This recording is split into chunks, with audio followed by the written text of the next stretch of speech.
చూపులు కలిసిన శుభవేళ. ఈరోజు ఎపిసోడ్లో ఇందు బామ కలిసి కాంపిటీషన్లో పాల్గొనడానికి రెడీ అవుతారు. కానీ బామ మగ వేషం ఎలా వేసుకోవాలని అక్కడున్న అర్జున్తో చెప్పి, ఈ వేషం ఏదో నువ్వు నా కోసం వేయొచ్చుగా అంటుంది. కానీ అర్జున్ నేను వేయలేను అంటే, ఈ బామ పరువు పోయినా పర్వాలేదా, నా కోసం నువ్వు చేయాలి అంటుంది.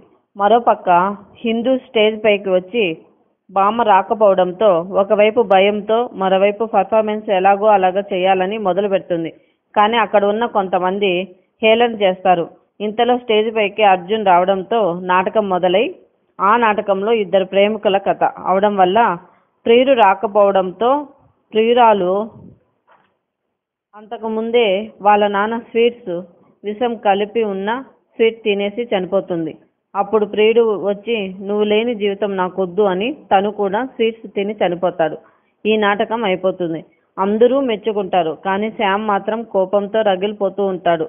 మరోపక్క అంజలి ఆకాష్తో నేను ఇప్పుడే వస్తాను అని చెప్పి బామ దగ్గరికి వెళ్ళి, అంతా నువ్వు అనుకున్నట్టే జరిగింది బామ, చిన్నాను ఒప్పించి ఇందు పక్కన యాక్ట్ చేయమని ఎలాగో అలాగ ఒప్పించినావు, చిన్నా కూడా ఒప్పుకున్నాడు, చాలా బాగుంది అని చెప్తుంది.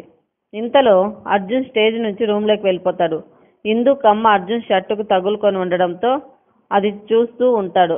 అక్కడికి వచ్చిన ఇందు అలాగే చూసి తన చేతిని అర్జున్ చేతి దగ్గర పెడుతుంది. అర్జున్ కమ్మ ఇచ్చేస్తాడు. ఇందు నువ్వు ఏం చెప్పాలనుకున్నావు అని అడగడంతో అర్జున్ అవి నాటకంలో చెప్పిన మాటలు బామ చెప్పింది కాబట్టి నేను చెప్పాను అనడంతో ఇందు మీరు వెళ్ళిపోండి ఎప్పట్లాగే అంటుంది. అర్జున్ అక్కడి నుంచి వెళ్ళిపోతాడు. అలా వెళ్ళిపోవడంతో ఈరోజు ఎపిసోడ్ పూర్తవుతుంది. ఈ వీడియో మీకు నచ్చినట్లయితే లైక్ చేయండి, షేర్ చేయండి, సబ్స్క్రైబ్ చేసుకోండి.